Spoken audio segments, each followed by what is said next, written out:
Gracias, director, muy amable. El doctor Vicente Casa con nosotros. ¿Cómo le va, doctor? ¿Cómo anda? Bien, gracias a Dios, bien. Muchas gracias por Bueno, la invitación. Un saludo a me todos. alegro de verlo. Bueno, Igualmente. bueno, cuénteme, ¿podemos rescatar algo de esto? Estuve leyendo anoche y esta mañana. Sí, Puede haber algo que no tiene mucha trascendencia y no creo hasta dónde puede llegar. Por ejemplo, dice que limita las reelecciones de los sí. legisladores y concejales. Bueno, está bien, suena lindo, me gusta. Pero tenemos experiencias un poquito dispares en Argentina.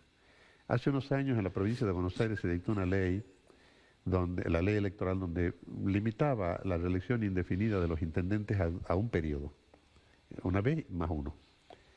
Eso fue hace unos años, 4 o 5 años. Llegó la próxima elección, entendieron que eso era para adelante por la irretroactividad de la ley y se quedaron un periodo más. Después ahora para el año que viene han logrado una resolución de la Suprema Corte de la provincia de Buenos Aires que dice que, bueno, podría ser, pero más adelante, lo cual tengo miedo.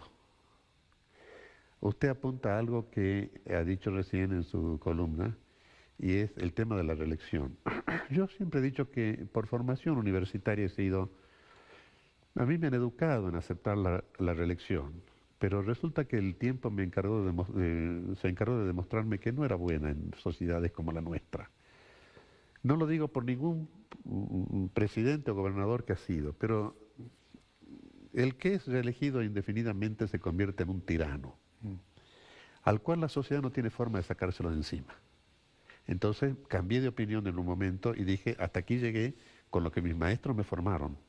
De ahora en más pienso que la reelección no es conveniente para determinadas sociedades. Ahí en el tema del informe que ha dado el gobernador anoche, ha dicho que no se contempla la posibilidad de un tercer mandato. Sí. Así ha dicho. Y yo creo. Pero también cuando se escribe, se dice que la legislatura acordará la forma o los puntos para la reforma de la Constitución. Ahí va a entrar la reelección. Bueno, en definitiva puede quedar como que yo no quería y lo dije, la legislatura la autorizó a la Convención Constituyente de hacerlo. Estas son cuestiones en las cuales nosotros tenemos que prestar atención desde ahora como sociedad, como ciudadanos, como periodistas, porque una reforma de una Constitución, yo muchas veces he dicho que no es conveniente tocar la Constitución y la ley, salvo que tenga demostrado de manera evidente que se lo hace para mejorar el bien común. Entonces sí. Esto no es un invento, esto ya lo decían los griegos hace 25, 26 siglos. Siempre me he mostrado no simpatizante de la reforma de la Constitución de la provincia, la hemos reformado en 1986, que puede tener algunas cuestiones de las cuales se podrá tocar, hablar y conversar. Hay otras que ya están superadas por el tiempo. Pero yo no veo así, ojalá me equivoque, una manifestación de una reforma que le va a mejorar la vida de la Ah, gente. a ese punto, ¿usted cree que esto no está pensado para mejorar Yo no he leído hasta ahora nada de eso. Ajá. Yo no he leído hasta ahora Y nada de eso. entonces, ¿para quién es? ¿Para la política? Y es para la política. Fíjense que hay temas que se van a reformar que no hace falta reformarlos, porque ya no existen o porque ya están en la ley. Un tema muy sencillo que no vale la pena distraerle más que menos de un minuto. El Banco Provincia. El Banco Provincia no hay que tocar nada, ya cayó solo. Si lo han privatizado, y lo ha privatizado una legislatura de algún tiempo, y ya está, ya no existe. Entonces hay que sacarlo de la Constitución, pero no hace falta sacarlo, ya se cayó solo. La realidad de los sistemas económicos y la ley de entidades financieras lo desplomó al banco como entidad estatal. Ahora, hay temas que se tocan y que ya están en la ley. Por ejemplo, los cortes de ruta, que veo que se sanciona o que busca la sanción de dos maneras. De una forma de prohibirlos, o una norma jurídica que los prohíba, que ya está la norma jurídica, ya lo voy a comentar, y otra que le pueden aplicar multas y para cobrar esas multas necesita que le habiliten el juicio de apremio. No hace falta. La legislatura dicta una ley y lo tiene. Los cortes de ruta yo quisiera hacer una reseña. La Constitución de la Nación Argentina en 1853 en el preámbulo dice que todos los habitantes, ciudadanos y extranjeros, tienen el derecho de entrar, permanecer, transitar y salir del territorio argentino libremente. Y ya lleva como un postulado. El preámbulo es eso, una enunciación de postulados. Un postulado es una verdad que no se necesita demostrar. Entonces, después está que una ley que vino con el tiempo, en épocas democráticas, en 1984 se dictó una ley, el artículo 100, que modifica el Código Penal, el artículo 194 del Código Penal ya castiga con una pena, allí que se menciona allí, a quienes corten rutas o entorpezcan el normal funcionamiento de los transportes y de las personas. No hace falta modificar eso. No hace falta sobreabundar en eso. Habla también, respecto de los cortes. Sí. Yo me pregunto, con la disculpa del caso, dentro de los malos pensamientos que algunas veces tengo, ojalá que sean malos, ¿cuántas veces se utilizan esos cortes de ruta para buscar determinados fines que no se confiesan? ¿Sí?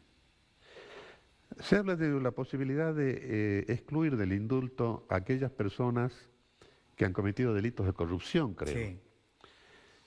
Bueno, el indulto es una institución que nos viene de tiempo inmemorial. Se pierde en la noche de la historia, de cuando nos viene. Jesús pasó por la posibilidad de un indulto cuando es llevado ante el gobernador Poncio Pilatos. Así es. Y le preguntan, el Jueves Santo, le preguntan a quién lo van a indultar, porque estaba preparado para que lo indulten a Barrabás. Los judíos acostumbraban a indultar un preso en la Pascua. Bueno, terminaron los 3 en la cruz. Ya viene desde más de 2000 años esto. Ahora, la doctrina del derecho público se ha preocupado mucho en el mundo por decir que el indulto no puede ser reglamentado. Hay un autor de derecho administrativo que aquí en Argentina lo ha escrito hace muchos años, ya ha fallecido. Tuve la suerte de tenerlo como profesor, Villegas Basavilbaso, que dice: ni una convención constituyente puede regular un indulto. Porque el indulto se toma como consecuencia de política judicial, aquel preso que se porta bien. Es cierto que el Poder Ejecutivo Nacional y Provincial se ha fijado límites, porque lo han querido. ¿Qué sabe el presidente de la Nación, el gobernador de la provincia, de los presos que hay? No, la ley no le exige que sepa de ellos. Pero sí el director de institutos penales que le sugiere. Acá hay un caso particular que sí sabe. Bueno, sí. Y está apuntado a eso, digamos. Bueno, entonces, esa comisión de indultos es sugerencia al gobernador. El gobernador da la política para indultar o conmutar penas, pero no es para llevarlo a la Constitución porque no va a valer como norma jurídica de acuerdo a la doctrina del derecho público que nos da. Dice que se prohíbe la ley de lemas. Sí. Las constituciones occidentales, especialmente las de América, son constituciones otorgadoras de derechos. No limitan, no prohíben. Entonces, ¿qué miedo habrá a la ley de lemas? Si la expresión popular es la máxima manifestación de la soberanía, entonces dejemos que se manifiesten como quieran. Claro, podemos tener alguna mala experiencia de gobernadores que no han podido gobernar por la ley de lemas, Sí, claro. o con la ley de lemas. Mire, en la década de los años 30 hubo 2 gobernadores que tampoco pudieron gobernar porque tenían la legislatura en contra. Raúl Bertrés y Arturo Pérez Alicedo. Y tuvieron miles de problemas con la legislatura, pero supieron sobrellevar las circunstancias de la política. Pero eran personas, gobernador y legislatura, que anteponían a todas las decisiones y a toda la ley el bien común. Entonces sí. Nosotros no tenemos en esta manifestación, por ejemplo, he leído también, reclama autonomía de la provincia. Sí. ¿Sabe cuándo vamos a tener autonomía?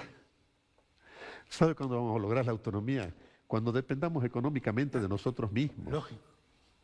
Nosotros somos un país federal.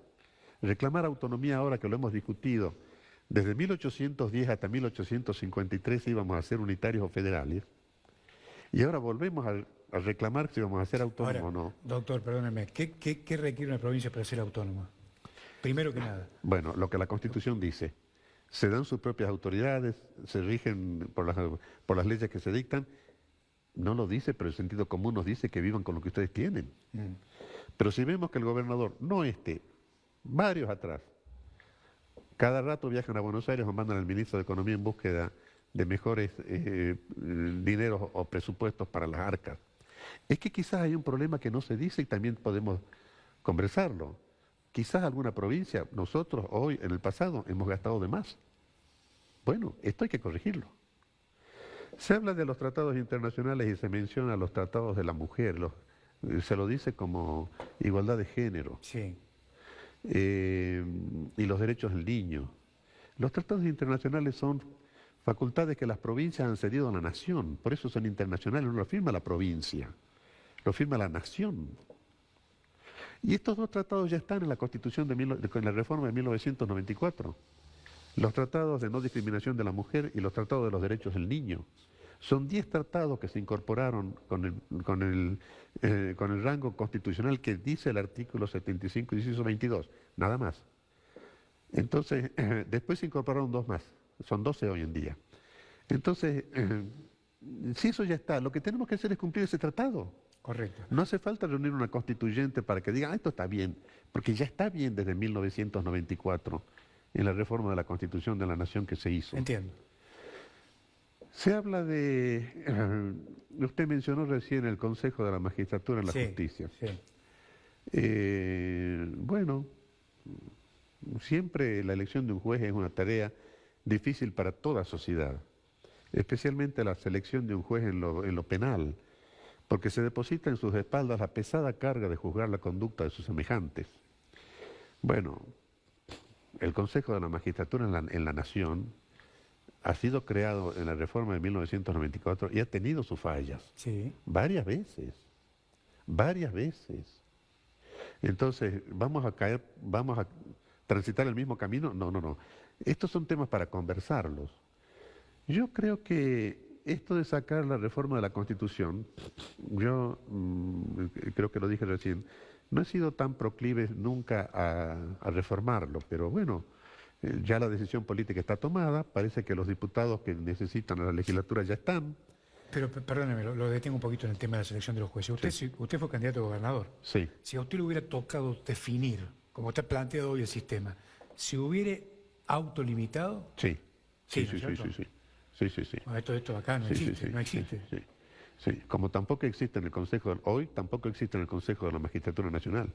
Si hay casi 200 jueces federales para designar y hace más de 3, 4, 5 años no se designan. Yo me he jubilado, ya va a ser 9 años y mi cargo todavía no está ocupado. Ajá. Y es atendido con subrogantes. ¿Qué consejo de la magistratura? Sí existe, muy bien. Podemos llevar consejeros de nota, de alcurnia educativa y cultural. Pero si políticamente los aplasto, hemos retrocedido. Hemos desconocido la República. Entonces, ¿qué es lo que se va a...? Ahora, si usted cree el Consejo de la Magistratura acá en Jujuy y después termina el gobernador que sea, no autolimitándose y eligiendo el que quiere, ¿para qué sirve el Consejo de la Magistratura? Para nada. El Consejo de la Magistratura de la Nación, hasta el presidente Duhalde, elegía al primero que ternaban. El presidente Kirchner empezó a elegir al tercero, al segundo, al cuarto, al quinto. No existe. Por eso le digo, si lo aplasto con el poder político, esa reforma no sirve para nada. Se habla de otras cosas también, es decir, yo lo que quería cerrar es esto. Sí. Tenemos tiempo. El pensamiento del Consejo de la Magistratura quería cerrarlo de esta forma. Después vamos a ver si tenemos tiempo para tocar otros temas que también han sido motivo de lo que el gobernador dijo anoche. Todo esto de la reforma de la Constitución merece un gran acuerdo político. Merece un gran acuerdo político. Como lo fue en la historia de las reformas de la Constitución argentina. De la primera reforma, algunos dicen que no es reforma, es la de 1860. En adelante hasta la última de 1994. Salvo la de 1949, que fue una reforma total de la Constitución. Pero merecieron un acuerdo, vamos a modificar esto. Cuando el presidente Menem se pone de acuerdo con el expresidente Alfonsín y firman el Pacto de Olivos, dice, vamos a modificar esto. Aquí no veo eso. No, claro. Aquí no veo eso. ¿Se da cuenta? Entonces, esto de que nosotros por allí nos encontramos con situaciones en las cuales, en esto me voy a referir un poquito al gobierno nacional, al presidente Alberto Fernández. Dice, nosotros necesitamos dialogar. Vaya descubrimiento. El hombre viene a este mundo, entre otras cosas, a dialogar, para buscar acuerdos de convivencia, para buscar acuerdos políticos en la familia, para llevarnos bien. Dialoguemos. Entonces, viajan bajo ese título, nada más que título. Pero si después mando la patota a la misa, claro, a realizar actos de prepotencia, ¿de qué diálogo me están hablando?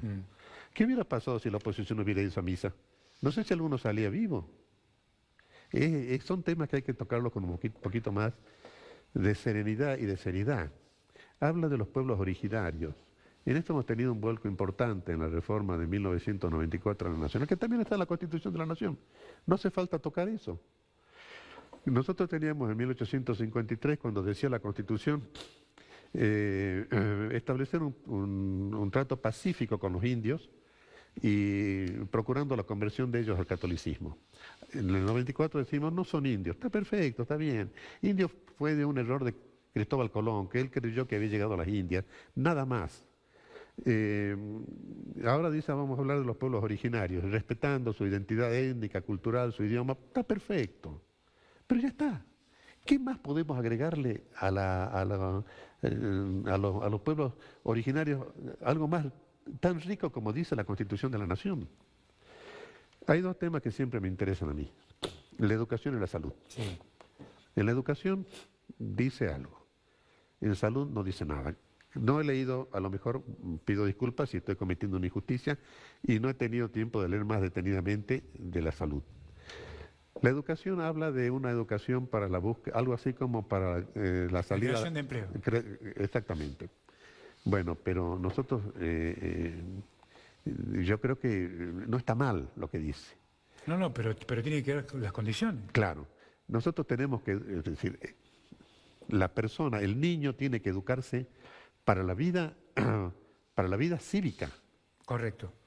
Y yo no veo en ese sentido propuestas que digan cómo va a alcanzar. No, la preocupación de la ministra Bobby es hoy la discusión. La agenda de la ministra es 1 hora más de matemática y 1 hora más de lengua. Y con eso quiere el premio Nobel de Administración Pública. Y no pasa por ahí la solución a los problemas. ¿O sí? No, yo creo que no. En la educación hay tres temas o tres bases o tres elementos básicos para tratar de buscar algún programa educativo que nos saque de la situación en la que estamos como sociedad. Uno es lo cognitivo, que es la adquisición del conocimiento, que lo hacemos mal. Me autocritico porque soy docente de la universidad. Lo otro es lo espiritual, que lo hemos olvidado, y usted trató muy bien en la última visita que lo hicimos, que hemos estado en esta mesa. Y el tercero sería lo afectivo. El maestro tiene que educar con cariño. Claro. Lo hemos olvidado. Lo hemos olvidado. ¿Cuántos maestros podemos haber tenido en la vida que no nos acordamos lo que nos enseñaron? Pero lo que pasa es que si el Estado lo maltrata, claro, ¿cómo hace para hacer la devolución a los chicos? Claro. ¿Cuántos maestros tenemos nosotros en la vida que yo les he dicho incluso alguna vez que los he visto? Yo no me acuerdo lo que vos me enseñaste en el grado o en el colegio, pero sí me acuerdo el cariño con el que lo hacías. Con el cariño también se educa, claro, con el cariño también se forma, con el cariño también se es. Y el tema de la salud es un tema un poquito más importante o tan importante como la educación. Son dos temas en los que nosotros hemos descuidado mucho en Argentina. Este gobierno, el anterior y lo que podría ser preocupante es que en algún momento el tema de la educación haya sido desatendido, quizás de una manera que no debería haber sido así, sino en la búsqueda del bien común. Y lo de la salud, yo le digo esto, creo que no dice nada el proyecto. La salud tiene que ser para todos, para todos. Las obras sociales están terminadas, hay que buscar otro sistema. En las elecciones de 1983, el entonces candidato por el Partido Justicialista, el doctor Ítalo Luder, dijo en algún momento, el saqueo a mansalva de las obras sociales. Ya hace 40 años que lo dijo, yo no sé si hay o no saqueo, pero lo que sí sé es que hay obras sociales que no pueden atender las prestaciones médicas que sus afiliados necesitan. Entonces hay que cambiar el sistema de... De alguna forma hay que conversar con la gente que conozca el tema, políticas de la educación, médicos de distintas especialidades, y modificar para que todos tengan la salud. En las naciones, una de las características de las naciones del primer mundo es que la salud es para todos. Estas son las cosas que nosotros tenemos que ver. Una reforma de la Constitución va a marcar el camino en la vida de mis nietos, ¿no es cierto? Entonces estamos hablando de una reforma, de una ley que por lo menos son 40 o 50 años y no más para adelante. Y tenemos que tener o prestar atención suficiente para que eso sea lo mejor que podamos alcanzar. Esta está pensada para el 2023. Y eso es lo lamentable. Doctor, gracias. Gracias a ustedes, gracias por la invitación y un saludo a todos. Muy atento. El doctor Vicente Casas con nosotros. Que tenga una gran tarde. Chau.